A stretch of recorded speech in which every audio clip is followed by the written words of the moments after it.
Next question है, इसमें कहते हैं वैद्युत धारा कैसी राशि है, अदिश अथवा सदिश, और धारा घनत्व कैसी राशि है। तो मैंने दोनों का लिख दिया है। वैद्युत धारा एक अदिश राशि है। अदिश राशि का मतलब है कि इसको व्यक्त करने के लिए या दर्शाने के लिए केवल परिमाण की आवश्यकता होती है, दिशा की आवश्यकता नहीं होती है, इसलिए ये एक अदिश राशि है। और धारा घनत्व को दर्शाने के लिए दिशा और परिमाण दोनों चाहिए, इसलिए ये सदिश राशि है। ओके, तो ये प्रश्न भी कंप्लीट हो जाता है। आगे पूछते हैं, धातुओं के मुक्त इलेक्ट्रॉन से आप क्या समझते हैं, यानी मुक्त इलेक्ट्रॉनों की परिभाषा यहाँ पर पूछी है। क्या हो जाती है कि धातुओं के परमाणुओं में नाभिक से दूर की कक्षाओं के इलेक्ट्रॉन परमाणु से मुक्त होकर धातु के भीतर भ्रमण करते रहते हैं, ये ही मुक्त इलेक्ट्रॉन होते हैं। भैया हम इसको बहुत बार समझा भी चुके हैं और आपने बहुत अच्छे ढंग से समझा भी होगा। क्या होता है, नाभिक होता है, नाभिक पर प्लस का आवेश होता है। मान लो ये नाभिक है, प्लस का आवेश है। क्यों है, क्योंकि इसके अंदर प्रोटॉन पाए जाते हैं, न्यूट्रॉन पाए जाते हैं।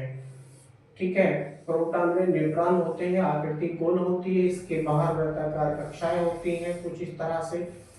ठीक है, वृत्ताकार कक्षाएं होती हैं। अब एक नियम आपको मैंने बताया था, कूलाम का नियम। कूलाम के नियम के अनुसार F प्रोपोर्शनल क्या प्राप्त हो रहा है, 1/r² हो रहा है। यानी नाभिक पर धन आवेश है, इलेक्ट्रॉन पर ऋण आवेश है। नाभिक पर कैसा आवेश है, धन, इलेक्ट्रॉन पर ऋण आवेश है। दोनों के बीच की जो डिस्टेंस है अगर हम कम करते जाएंगे तो दोनों के बीच में लगने वाला आकर्षण बल अधिक होता जाएगा। इसका मतलब क्या हुआ कि नाभिक अपने पास वाली कक्षा पर अधिक आकर्षण बल लगाएगा, दूर वाली कक्षाओं पर बहुत ही कम बल लगाएगा। क्यों, क्योंकि दूरी अधिक हो जाती है। दूरी अधिक होने से दोनों के बीच में लगने वाला आकर्षण बल कम होता जाएगा। तो क्या हुआ यहाँ से कि इस बल को तोड़ने के लिए अब सबसे बाहर की जो कक्षा है उसमें पाए जाने वाले इलेक्ट्रॉनों पर यदि हम विचार करेंगे तो सबसे बाहर की कक्षा है उससे नाभिक की दूरी बहुत ज्यादा हो जाती है, जिसके कारण दोनों के बीच लगने वाला आकर्षण बल कम हो जाता है। इस कम बल को तोड़ने के लिए बाहर से बहुत ही कम ऊर्जा की आवश्यकता होती है, बाहर से बहुत ही कम ऊर्जा की आवश्यकता होती है, जिसके कारण बाहर की कक्षाओं में पाए जाने वाले इलेक्ट्रॉन स्वतंत्र होकर परमाणु में यहाँ वहाँ घूमते रहते हैं, विचरण करते रहते हैं। और दूसरी बातें को ध्यान रखेंगे, पहली कक्षा में 2 इलेक्ट्रॉन, दूसरी में 8 इलेक्ट्रॉन, तीसरे में 18 इलेक्ट्रॉन से अधिक नहीं हो सकते। क्यों, क्योंकि सूत्र है 2n²। इसका ये पूरी तरह से पालन करेंगे। n क्या है, इलेक्ट्रॉनों की संख्या। यदि हम 5वीं कक्षा में देखें इलेक्ट्रॉन कितने होंगे 5वीं कक्षा में, तो n के स्थान पर 5 रखेंगे, 5 पंजे 25, दूनी 50। तो 5वीं कक्षा में 50 इलेक्ट्रॉन से ज्यादा नहीं हो सकते। उससे ज्यादा इलेक्ट्रॉन यदि किसी परमाणु में है तो उसको अगली कक्षा में 6ठी में भरा जाएगा। ठीक है, तो पहली कक्षा में 2 इलेक्ट्रॉन, दूसरे में 8, तीसरे में 18। यदि इस क्रम में इलेक्ट्रॉन भरे हुए हैं तो वो स्थायी कक्षाएं कहलाएंगी। स्थायी कक्षाएं यानी वो इलेक्ट्रॉन ना तो निकल सकते हैं ना उसमें बाहर से इलेक्ट्रॉन आप डाल सकते हैं, इसे स्थायी कक्षाएं कहते हैं। तो किसी भी केमिकल रिएक्शन में भाग लेने वाले इलेक्ट्रॉन तो स्थायी नहीं हो सकते। ठीक है, स्थायी कक्षाओं वाले इलेक्ट्रॉन नहीं हो सकते हैं। उसके लिए बाहर की कक्षाओं में जो इलेक्ट्रॉन पाए जाते हैं या फिर इसके बाद में मान लो ये कोई 4थी 5वीं कक्षा है, ये कौन सी है, 4थी कक्षा है, और इसमें इलेक्ट्रॉनों की संख्या मान लीजिए 6 है, मान लीजिए 6 है, तो ये 6 इलेक्ट्रॉन है।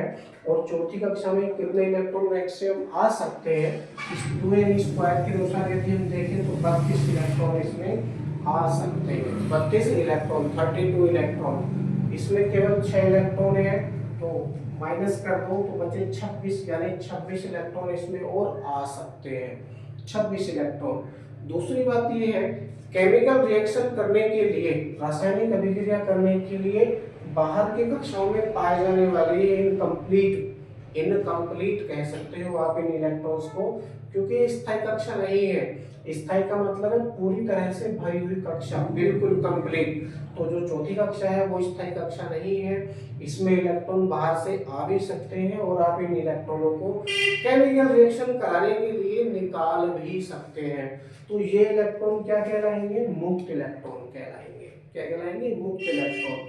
यानी ये इलेक्ट्रॉन लिए जा सकते हैं या इस कक्षा में बाहर से इलेक्ट्रॉन डाले भी जा सकते हैं। तो केमिकल रिएक्शन करने के लिए केवल यही इलेक्ट्रॉन जिम्मेदार होते हैं और इन्हें कहते हैं मुक्त इलेक्ट्रॉन।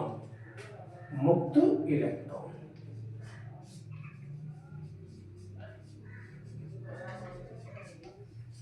अब आप ये अनुमान लगाइए कि मुक्त इलेक्ट्रॉन केवल बाहर की कक्षाओं में ही क्यों पाए जाते हैं? क्योंकि कूलाम के नियम के अनुसार पास वाली कक्षा पर नाभिक द्वारा बहुत ही अधिक मात्रा में आकर्षण बल लगाया जाता है, इसीलिए इस अधिक बल को तोड़ने के लिए बाहर से बहुत ही अधिक ऊर्जा की आवश्यकता होगी। ठीक है, इसको मुक्त करने के लिए, मुक्त बनाने के लिए तो आकर्षण बल बहुत अधिक है, तो अधिक बल ऊर्जा हमको चाहिए तोड़ने के लिए। दूसरी कक्षा की दूरी थोड़ी बढ़ जाती है, तीसरी कक्षा की दूरी थोड़ी और बढ़ जाती है, चौथी कक्षा की दूरी सबसे ज्यादा हो जाती है। जब दूरी सबसे ज्यादा हो जाती है तो दोनों के बीच में लगने वाला आकर्षण बल कम हो जाता है, जिसको तोड़ने के लिए बाहर से बहुत ही कम ऊर्जा चाहिए। इसीलिए बाहर की कक्षाओं में पाए जाने वाले इलेक्ट्रॉन ही मुक्त हो सकते हैं। ठीक है, अंदर वाली कक्षाओं के इलेक्ट्रॉन मुक्त नहीं हो सकते हैं। ठीक है जी। तो मुक्त इलेक्ट्रॉनों की परिभाषा क्या हो जाएगी यहाँ से कि धातुओं के परमाणुओं में नाभिक से दूर की कक्षाओं के इलेक्ट्रॉन परमाणुओं से मुक्त होकर धातु के भीतर भ्रमण करते रहते हैं, यही मुक्त इलेक्ट्रॉन होते हैं और यही धातुओं के भीतर वैद्युत धारा को या आवेश को एक स्थान से दूसरे स्थान पर ले जाने के लिए जिम्मेदार भी होते हैं। नेक्स्ट क्वेश्चन है, पूछते हैं वैद्युत चालन का मुक्त इलेक्ट्रॉन मॉडल क्या है?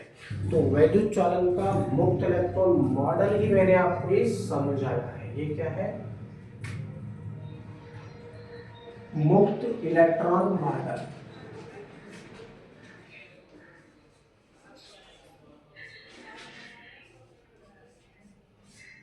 मुक्त इलेक्ट्रॉन मॉडल यही मैंने आपको समझाया है। धातुओं में मुक्त इलेक्ट्रॉनों की संख्या किस कोटि की होती है तथा उनका क्या कार्य होता है?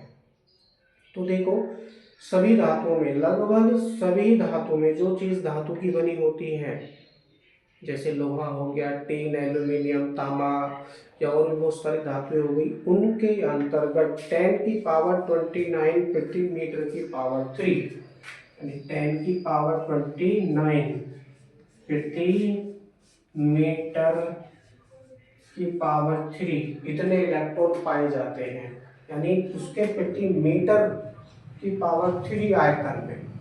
ठीक है, 1 मीटर आयतन में, 1 मीटर की पावर 3 आयतन में 10 की पावर 29 इलेक्ट्रॉन पाए जाते हैं। इतने सारे इलेक्ट्रॉन, अब अनुमान आप लगाइए 10 की पावर 29 है, यदि आप इसको सॉल्व करते जाएंगे तो ये संख्या कहाँ पहुंचेगी, आप खुद ही कैलकुलेशन करते हैं। ये क्या होते हैं? मुक्त इलेक्ट्रॉन धातुओं में आवेश वाहक का कार्य करते हैं। ये क्या होते हैं? आवेश वाहक। आवेश को एक स्थान से दूसरे स्थान पर ले जाने वाले कारक क्या कहलाते हैं? आवेश वाहक होते हैं। ठीक है, आवेश वाहक 10 की पावर 29 प्रति मीटर की पावर 3 इलेक्ट्रॉन पाए जाते हैं लगभग सभी धातुओं में, और ये क्या काम करते हैं? आवेश वाहक। आवेश एक स्थान से दूसरे स्थान पर फ्लो होता है केवल इन्हीं मुक्त इलेक्ट्रॉनों के कारण। तो आवेश एक स्थान से दूसरे स्थान पर जा रहा है, इसका मतलब क्या है? वैद्युत धारा प्रवाहित हो रही है। बाकी आपके क्वेश्चंस नेक्स्ट वीडियो में हम हल करेंगे।